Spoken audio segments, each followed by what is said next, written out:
Alright guys, so for the people that are interested, this is the work in progress of my office slash display room for my statues. I'm into the statue hobby, and if you're watching this video, you probably are too.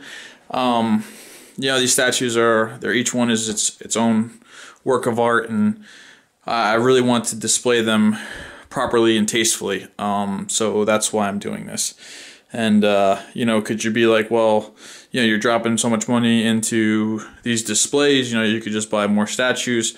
I mean, what's the point of having them if you can't display them?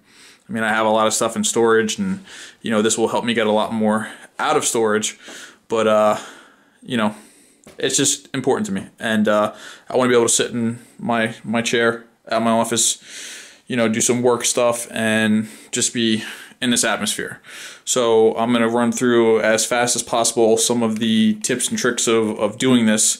I did a little research, checked out a lot of guys' videos on YouTube, saw things I liked, and kind of ran with it and wanted to make it my own thing. And the best thing about this is custom fit to my room. This is made 100% original, all to my taste, and everything is done from Home Depot and Lowe's. So anyone can do this. I'm not Bob Vila, but you can do this. It's not that hard. So basically, we have from that wall to this wall, and you can notice as there's some of the walls painted and some's not. Again, it's a work in progress, but I had to paint back there because once these displays are in there, I'm not moving them again. They weigh a ton. So my previous display room, I had a couple cabinets where the statues were basically sitting on the floor, and I really wasn't cool with that because, a lot of these statues need to be displayed at different angles for you to appreciate all the features of them, which makes it even harder to display them tastefully. So I decided to raise up the main displays, which these are going to be for the the quarter scales.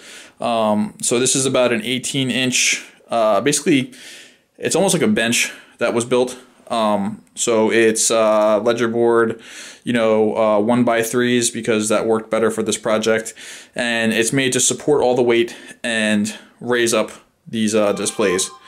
So this bottom piece right here that you're looking at is going to be stained to match this cherry wood color. So this is the original color that everything is going to be. Any bare wood is going to match this. It's all going to look custom built into the wall, which basically it is. So just moving in, these are support rods. Basically, like I said, everything's Home Depot and Lowe's. So the more that you could have of these, the better, the safer your stuff will be. I'm a firm believer in that. Each one of these is screwed directly into the back, screwed straight through the wood, and then it's anchored with about a $50 size washer, just because I like to be extra safe. And I think there's some pictures of that, and I'll show you. And then also these display cabinets themselves are mounted to the studs behind the sheetrock, so it's not coming down unless the entire wall comes down. Up top, we have puck lights, which these are basically just under cabinet lights. And then what you do is there's something that's called a hole saw. If you're not familiar with it, it's just a big drill bit that cuts a big round circle into wood or other materials, and you find the one you need, and you match it up to the diameter of the puck light, and then you go from there. So we got about 5 of these, and they're extra bright and extra strong. They look great lit up. So then what we have here is this is the cut aluminum track that the custom glass doors are going to fit into.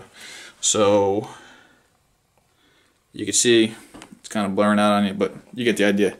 All right, so these right here, these are your standard, shelf closet hangers that are going to fit into these pieces here and hold the glass shelf to display the statues. The entire front of the displays are going to be glass. I really dislike those IKEA ones that are like real boxy looking. I feel like you lose so much of your visual, to that. So I want to be open and as clean as possible with mine. I'm not saying anything negative about that. That's just my preference. A little hint to help you guys out, to get some really cool lighting effects. This is a they're basically remote controllers. You plug into a wall socket, and anything power cord wise, you know, that you get power to, you plug directly into this, and then you turn that socket and whatever's plugged into it into something wireless that can work off of a remote. So over here, there you go. That's it plugged in. The package came with 3. I actually needed 3, so that worked out fantastic. And then over here, there's going to be one. And then over here is going to be one. And then the power for my puck lights is going to run underneath there and be hidden. This is what the puck light looks like, all taken apart. This ballast right here is basically a converter that changes the power over so you can power your puck lights from being plugged into a wall. You know, I'm going to have to splice into some of these wires to make them longer, to make them shorter, whatever is the best, but this is what you're looking at, basically in the other cabinets. But the cool thing is once I have them all hooked up off of one light switch, I will be able to turn them on, turn them off from, you know, my seat. So that's cool. And then moving on over to this wall, which is going to be the life-size bust wall. These 3 shelves here. And then up top, you're going to have the Wolverine LSF. There you'll eventually have the Doctor Doom. Over in that corner, which isn't built yet, will be the Iron Man. The middle will be a custom Gambit that I have. Up top will be kind of just a miscellaneous open area to just, if I want to put something else in there that looks tasteful on this wall. So this is important to show you guys because this is the bare framing, and I wanted to just go over a few things with you. It's very important in these shelves. This is holding a Wolverine Legendary Scale figure art, so you know what that is. So underneath, the structure has to be reinforced to support weight like that, okay, which it is. This bar here is drilled directly into the studs of the wall behind the sheetrock, like the other display.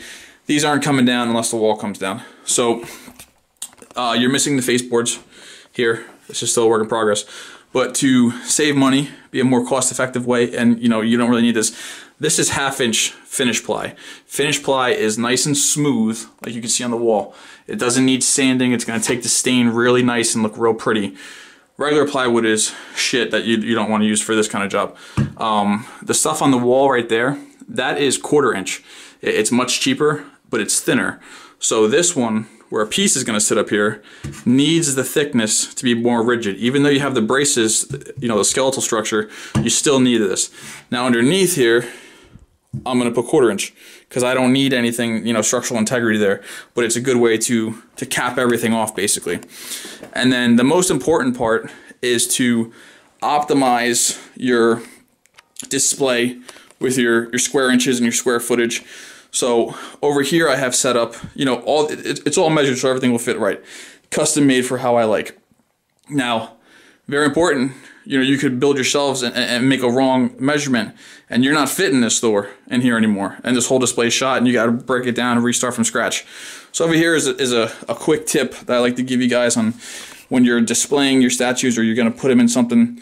This is an easy way to figure out what you need as far as, you know, inch-wise to display these things. All right, so I'm going to explain to you how we do that right now. Okay, just a quick little tip on how to figure out, you know, how much space you need to, you know, store your statue to build your display, or even, you know, if you have one of those IKEA shelves and you're wondering, like, am I going to get this piece in there? Is he too big? Is he too small? You know, this is just a quick little thing. All right, so this metal piece right here, that's going down the back and straight up top. That's called a square. It's a carpenter's tool. I know not everyone will have this, but if you do, it's more helpful to use that. But if you don't, that's why I have the tape measure out, so I can show you both ways to do this. Now, granted, I know you don't have a shelf like this. You just find a corner in your house, like the corner of the floor, something that is just a corner. So you got that 90-degree, you got that square angle in the back. Now, all you're going to do, it's pretty simple, is butt your piece into the corner as far as you can, which he is. Okay? Now, I'm going to use a tape measure so you guys can see. Now, I know that from here, right, from the wall, I need at least, to be tasteful, you know, 9 inches out from the wall. So I mark down on a piece of paper, I need 9 inches that way, right? Then I move the tape measure to over here, butt against the wall.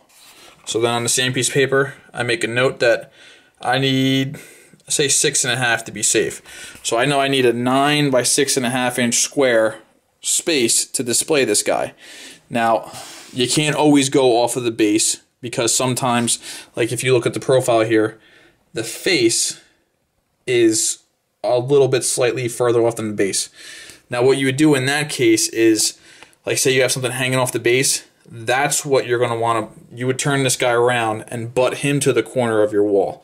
So let's say like his fist or something was touching here. So that way the pieces of your statue that are hanging out past your base are now touching the planes of the wall, and then that is forcing your base to actually sit a little further back from the wall. So you're still going to get the desired effect, and you're going to know what you need to display this guy. So I know that I took all my measurements for my busts already, and I know what I needed. So here's a perfect example of measure twice, cut once. So here we go, right here. I'm dead on the money. I have a little bit of overhang. Now, even further so, because there's going to be a face board, a finish board that is, finish nailed to this. It's going to bring me out another inch. So then I'm going to be like 1 3/4 out from this bust, which is nice. It's a good amount. And this little process I showed you over here on how to measure it is what I've used. It's not rocket science. It's just kind of common sense, but maybe somebody can learn a little bit from this, and then instead of having to figure it out here, it's kind of laid out for you. And so everything is pre-measured. Gets a little sketchy with like the Wolverine. He's a weird shape.